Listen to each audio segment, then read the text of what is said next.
ഈ IB സിലബസിലാണ് പഠിക്കുന്നത്.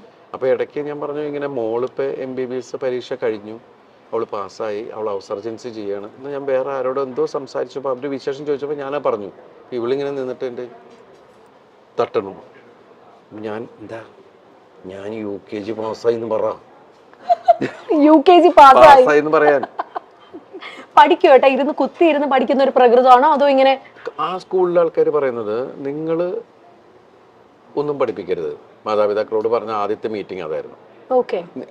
നിങ്ങളുടെ കുട്ടികൾ ഇവിടെ വരട്ടെ, അവരെന്താ പഠിച്ചതെന്ന് ഒരു സമയം കഴിയുമ്പോൾ നിങ്ങൾക്ക് മനസ്സിലാവും എന്ന് പറയുന്നുള്ള. പക്ഷെ അവിടുത്തെ കുട്ടികളൊക്കെ നമ്മൾ ഇവരൊന്നും പഠിക്കണമെന്ന് കാണില്ല. പക്ഷെ അത് കഴിഞ്ഞ് പിന്നെ ഇടയ്ക്കിടയ്ക്കാണ് ഈ ഹോംവർക്ക്. പക്ഷെ ഹോംവർക്ക് എന്ന് പറഞ്ഞാൽ ഇവക്കുള്ള പണിയാണ്. അത് എല്ലാ മാതാപിതാക്കൾക്കും അത് കൂടുതൽ അമ്മമാരാണ്. ഇപ്പൊ കണ്ടില്ല, അത് വരച്ച് അത് ഒട്ടിച്ച് ഇത് വെച്ച്. ചേച്ചി ആയിരിക്കും അല്ലേ ഇരുന്ന് ചെയ്യുന്ന? കാരണം ഇല്ല, കാവ്യ ചേച്ചി കാവ്യാണ് ചെയ്യുന്നത്. ഞാൻ വിചാരിച്ചു ഇവളുടെ ചേച്ചിയാന്ന് വിചാരിച്ചു. മീന